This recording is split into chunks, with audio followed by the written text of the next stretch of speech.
18th question, which says that a direct current I flows along the length of an infinitely long straight thin walled pipe, then the magnetic field is. So this is now one particular pipe which is having the radius of about r. So we need to calculate magnetic field outside as well as magnetic field inside. So this is now one particular ring which is having the radius of r. In this case, r is much greater than capital letter R, I mean the radius of the pipe. I'm going to consider one more circular loop which is inside the pipe having the radius of r, that is this r is less than capital R. So current is now moving in this particular direction. According to Ampere's circuit law, inside the pipe, I can say that B into 2 pi r, which is equal to mu naught into I. I is 0 here, because current is always flowing on the surface. So B becomes equal to 0 inside the conductor. What about outside here, I mean in the ring?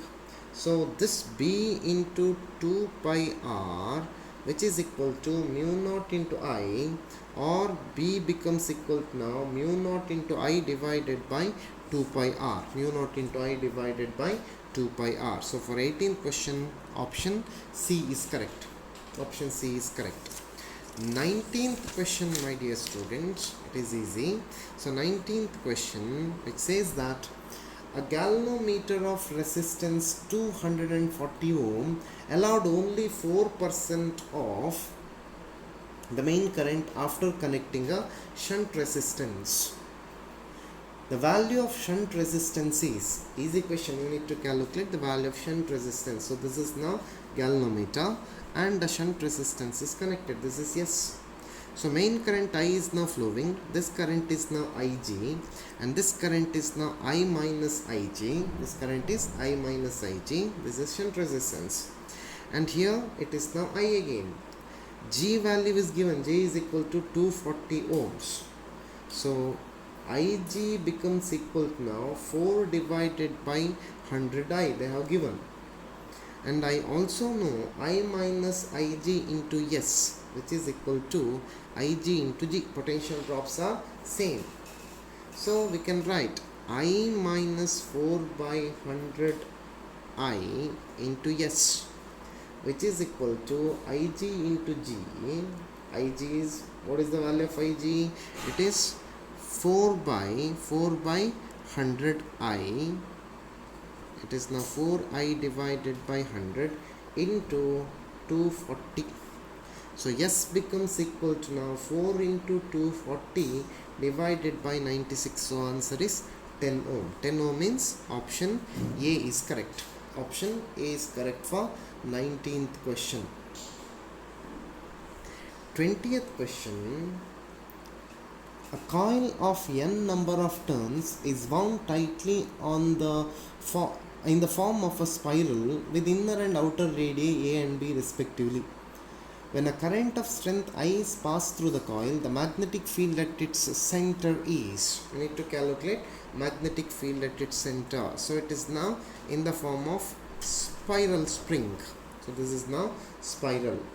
So here the radius is now A, and somewhere at the middle point, I mean at the output, I mean this is now radius is equal to B, and somewhere at midpoint radius is equal to R. And let me consider one particular intermediate point. Here it is now R plus dr. So consider one element of thickness dr at a distance r from the center of the coil. So here number of turns in spiral, which is equal to n. So number of turns per length, which is equal to now n divided by B minus A.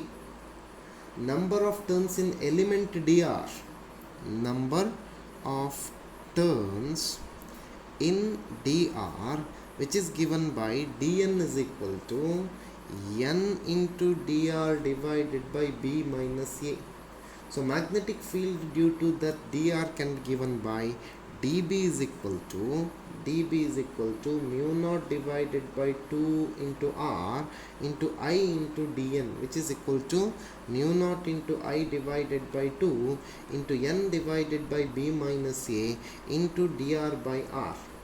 Therefore b becomes equal to now integration of mu naught into I n dr divided by 2b minus a into r, it is from a to b.